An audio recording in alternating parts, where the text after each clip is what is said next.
শুরু করেছি প্রেম বসন্ত সিজন 2। লিখনীতে হামিদা আক্তার, ইফা হায়াত। পর্ব সংখ্যা 36।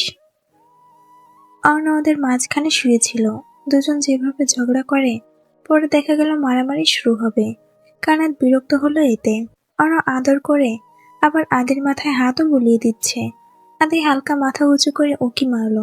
এদিকে দেখলো কায়নাত মুখ কালো করে তাকিয়ে আছে। আদি আবার বালিশে মাথা রেখে ঠোঁট চেপে হাসলো। সকালে যখন অর্ণার ঘুম ভাঙল, তখন দেখলো দুই বিচ্ছু এক প্রকার যুদ্ধ করে বুকের উপর উঠে এসেছে। অর্ণের বলিষ্ঠ এক হাত আদিকে পাশে শুইয়ে দিয়ে কায়নাতের এলোমেলো চুলগুলো এক পাশে সরিয়ে দিল। কায়নাত বুকের উপর উঠে গলা জড়িয়ে ধরে আরাম করে ঘুমাচ্ছে। অর্ণের পাথরে বুকে কায়নাত নিঃশ্বাসের উষ্ণতা অদ্ভুত এক অনুভূতি জাগাচ্ছে।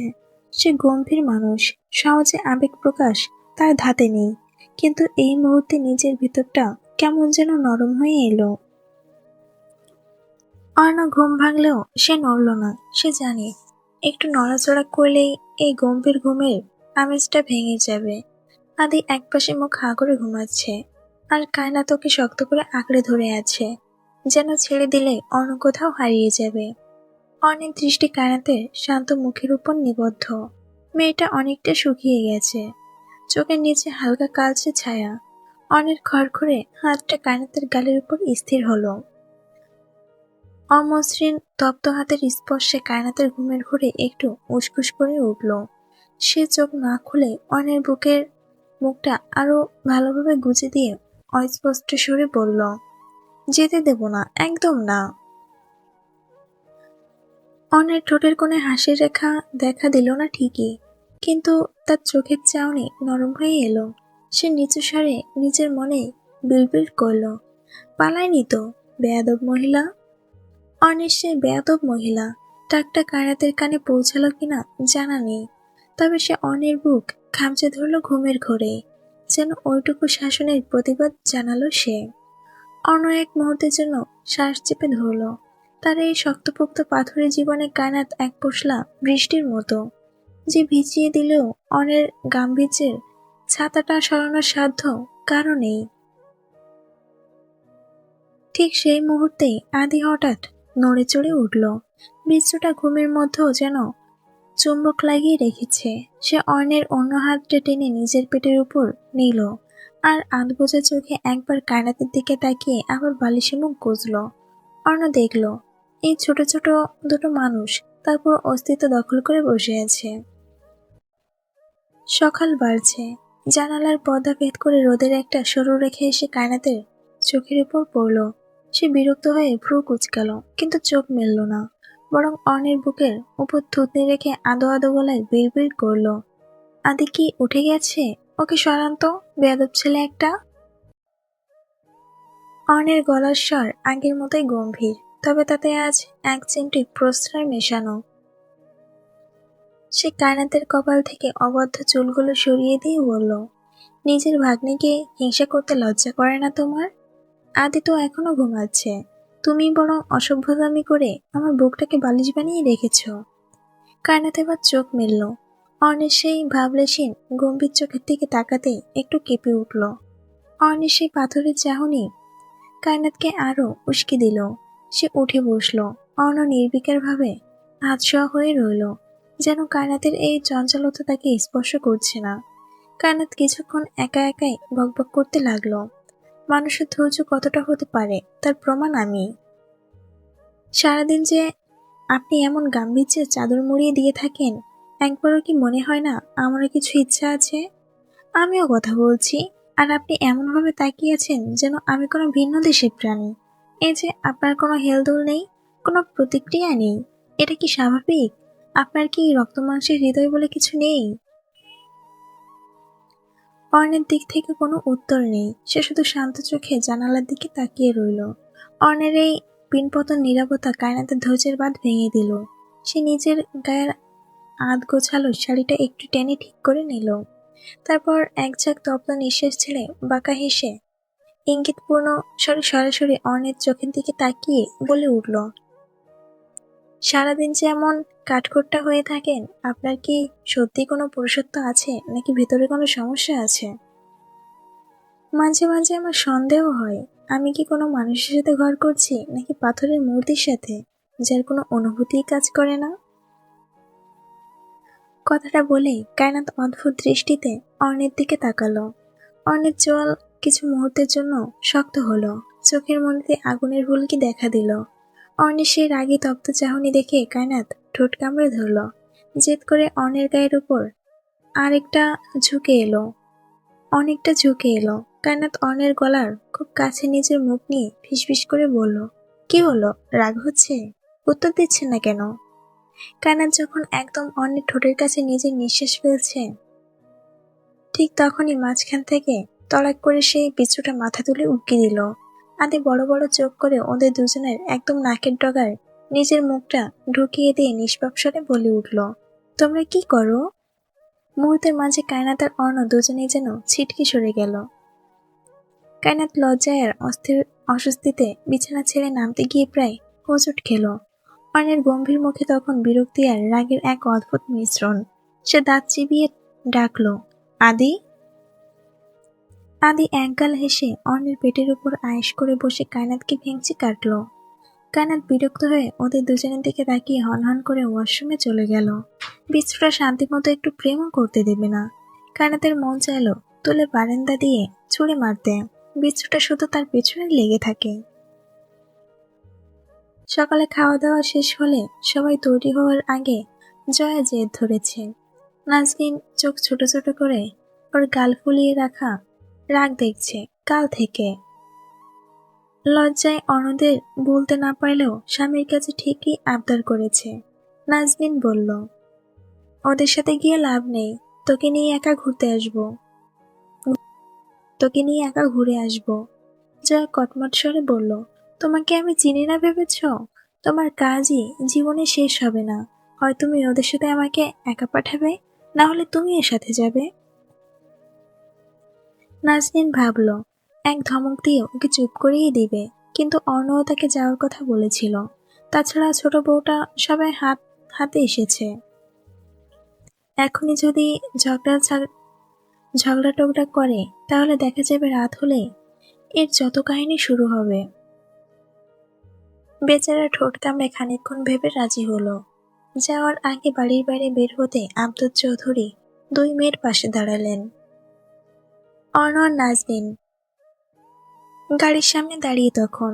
তারা বড় গাড়ি নিয়ে সবাই একসাথে যাচ্ছে। শ্বশুরের ভাবসাব বুঝল না অর্ণ। দুই মেয়ের হাত চেপে ধরে দাঁড়িয়ে আছেন। সে খুব খুব করে কেসে বলল, আপনার মেয়েকে ছেড়ে দিলে যেতে পারতাম। আব্দুল চৌধুরী গম্ভীর গলায় বললেন, এত তাড়াহুড়া কি আছে? তোমার বউকে আমি রেখে দিচ্ছি, তাহলে ছাড়ছেন না কেন? দিয়ে দিলেই তো বিদায় নিব। অর্ণ হাত বাড়িয়ে কায়নাতের হাত ধরতে আব্দুল চৌধুরী কায়নাতের হাত ছেড়ে দিয়ে বললেন, ঝগড়া করবে না একদম। যদি শুনেছি তোমরা দুই ভাই মেজাজ দেখিয়েছ, তাহলে কিন্তু মেয়ে তোমাদের কাছে রাখবো না। অর্ণ দাঁত কটমট করে কায়নাতকে গাড়ির ভেতর তুলে দিতে দিতে ফিসফিস করে কায়নাতকে বলল, তোমার হাড়গোড় ভেঙে নদীতে ভাসিয়ে দিব তোমার বাপ বেশি কথা বললে। কায়নাত মুখ কালো করে গাড়িতে বসতেই অর্ণ পাশে বসলো। একে একে সবাই গাড়িতে উঠতে বিদায় নিল তারা। আদি শেহেরের কোলে বসে আছে সামনে। সে ঘাড় ঘুরিয়ে ঘুরিয়ে দেখছে কায়নাত আর অর্ণ পাশাপাশি বসেছে। নিশা আলাদা করে বসতে চাইলেও বজ্জাত স্বার্থ ঠিকই সুযোগ বুঝে পাশে বসেছে। এখন জ্বালাচ্ছে চুপি চুপি। গাড়ি তখন সিলেটের আঁকাবাঁকা পাহাড়ি রাস্তায়। জানালার বাইরে দিয়ে দ্রুত সরে যাচ্ছে চা বাগানের সবুজ দৃশ্য আর ম্লান আলো। কিন্তু গাড়ির ভেতরে আবহাওয়া বাইরে প্রকৃতির মতো শান্ত নয়। স্বার্থ বরাবরই একটু চঞ্চল। ও নিশার কানের কাছে মুখ নিয়ে আলতো করে খোঁচা দিয়ে বলল, কি রে সোনা, তুই কি সারাটা রাস্তা এভাবে মুখ গোমড়া করেই রাখবি?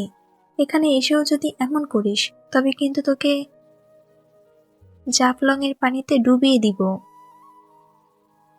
নিশা কড়া চোখে ওর দিকে তাকিয়ে নিচু গলায় বলল, তোমার সাহস তো কম না স্বার্থ ভাই। তুমি সবার সামনে আমাকে তুই করছো কেন? একটু তো ভদ্রতা শেখো। কদিন পর না আমাকে বিয়ে করবে? স্বার্থ হাসল, সেই বাঁকা হাসি যা নিশার পিত্তি জ্বালিয়ে দিল। ও আয়েশ করে বসে বলল, প্রেমের ক্ষেত্রে আবার ভদ্রতা কিসের? তুই আমার চিরকালের তুই বুঝেছিস? খুলনা থেকে সেই সকালে রওনা হওয়ার পর দীর্ঘ 12 ঘন্টার ও বেশি পেরিয়ে গেছে।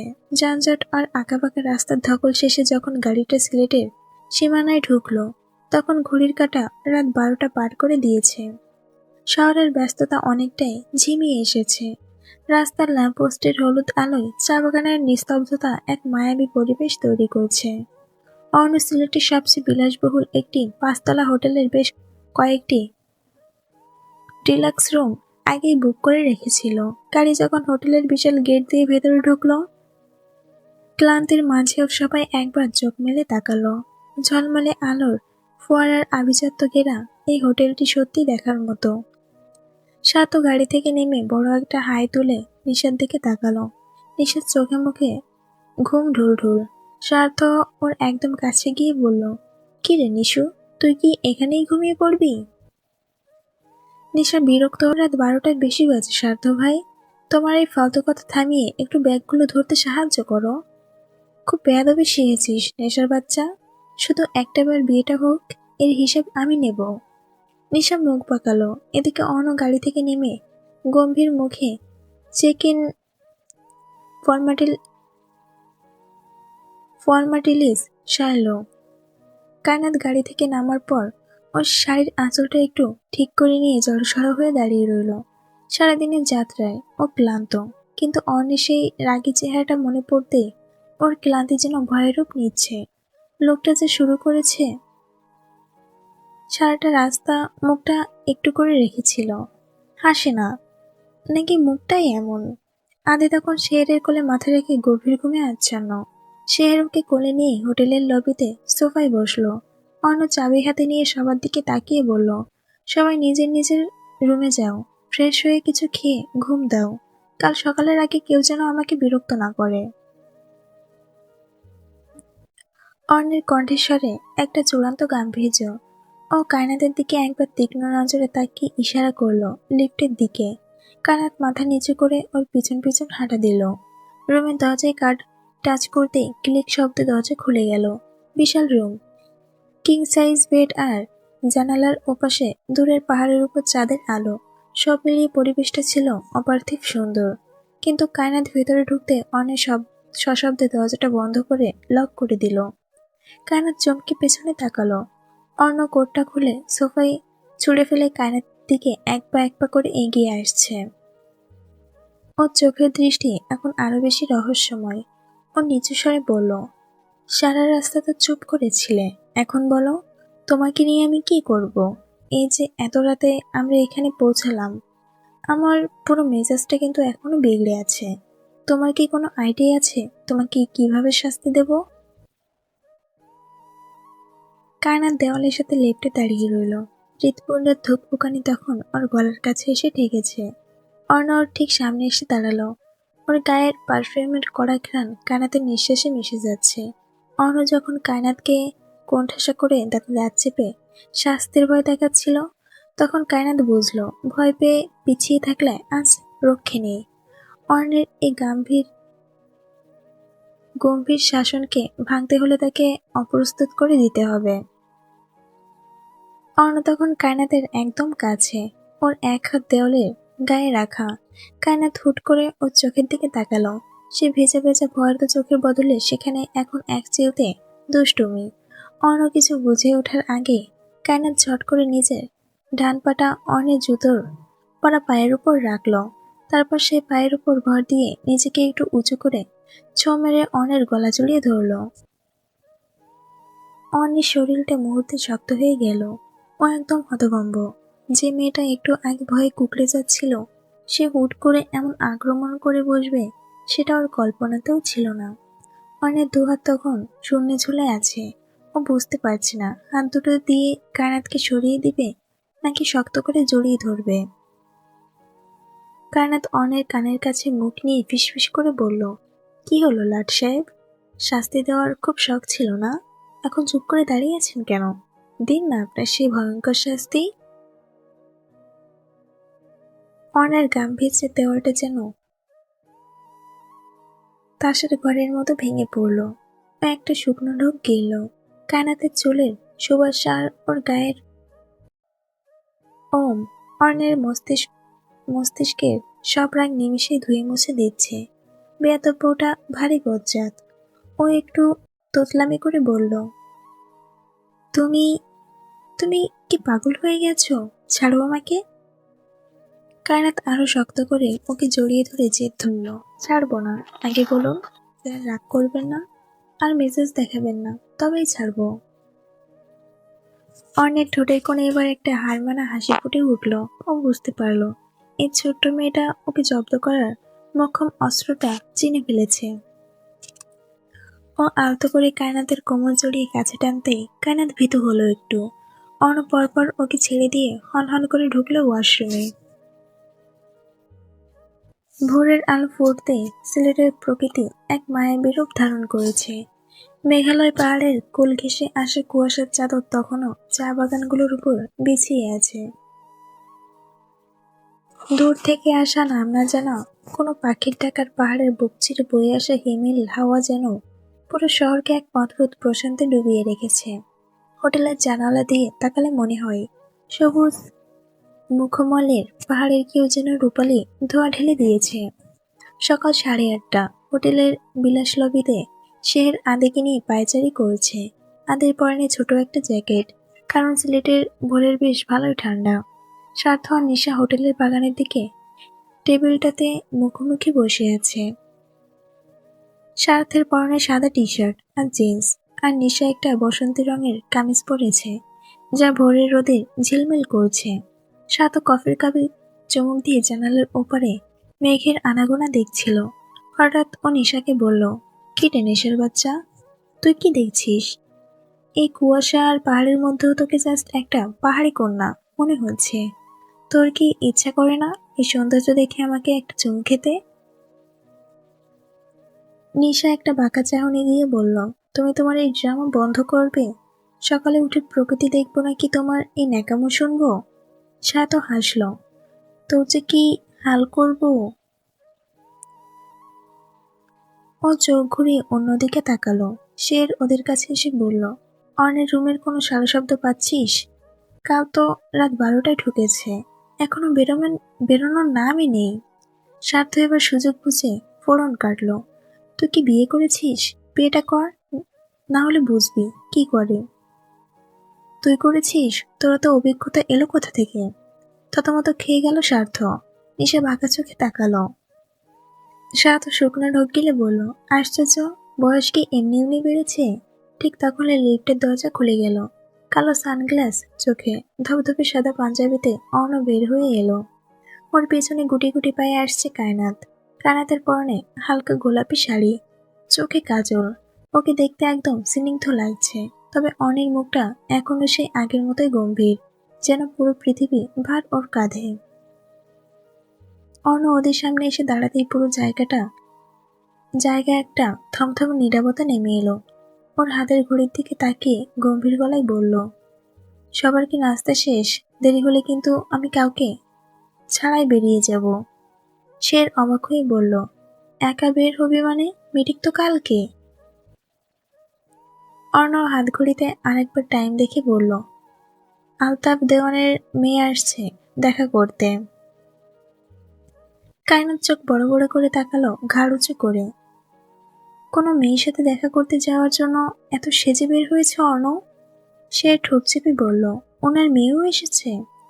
নেক্সট সিও মেয়েকে বানালে মেয়েকেই তো এখন থেকে সব দেখাতে হবে। ডেকেছে কোথায়? Grand Sylhet hotel and resort. কায়নাত পেছন থেকে অর্ণের হাতে টেনে ধরে নিভু গলায় বলল, আপনি কোনো মেয়ের সাথে দেখা করতে যাচ্ছেন? অর্ণ বলল, আপনার হবু সতীনের সাথে। পর মুহূর্তে অর্ণে হনহন করে বেরিয়ে গেল কানে ফোন চেপে। সাথে পাঞ্জাবি পায়জামা পরেছে লম্বা চওড়া লোকটা। কি সুন্দর লাগছে। যার সাথে দেখা করতে যাচ্ছে সে নিশ্চয়ই অন্যকে দেখে নজর দেবে। শাওন ঠিক নুসরাতকে খুঁজে বের করেছে। মেয়েটা শান্তি পাচ্ছে না শাওনের জ্বালায়।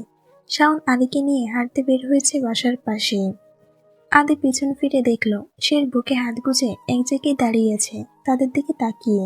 পাশে স্বার্থ আর আদাল দাঁড়িয়ে। আদির মনে হচ্ছে ছুটে গিয়ে শেহরের কোলে চড়তে। সে গাল ফুলিয়ে বলল, আমি হিসু করব। শাওন ওকে নিয়ে রাস্তার একপাশে একটা গাছের নিচে দাঁড় করালো। আদি মাথা উঁচু করে কপাল কুঁচকে বলল, চেন খুলে দাও। শাওন চেন খুলে দেওয়ার পর আদি হিসু সেরে ঘুরে দাঁড়ালো। হঠাৎ ঠোঁট টিপে হেসে উঠল শাওনকে দেখে। নুসরাত গাড়ির ওপাশ থেকে বলল, হয়েছে তোমাদের? আদি দৌড়ে গেল মায়ের কাছে। শাওন কলে কথা বলছিল রোডের অন্য পাশে।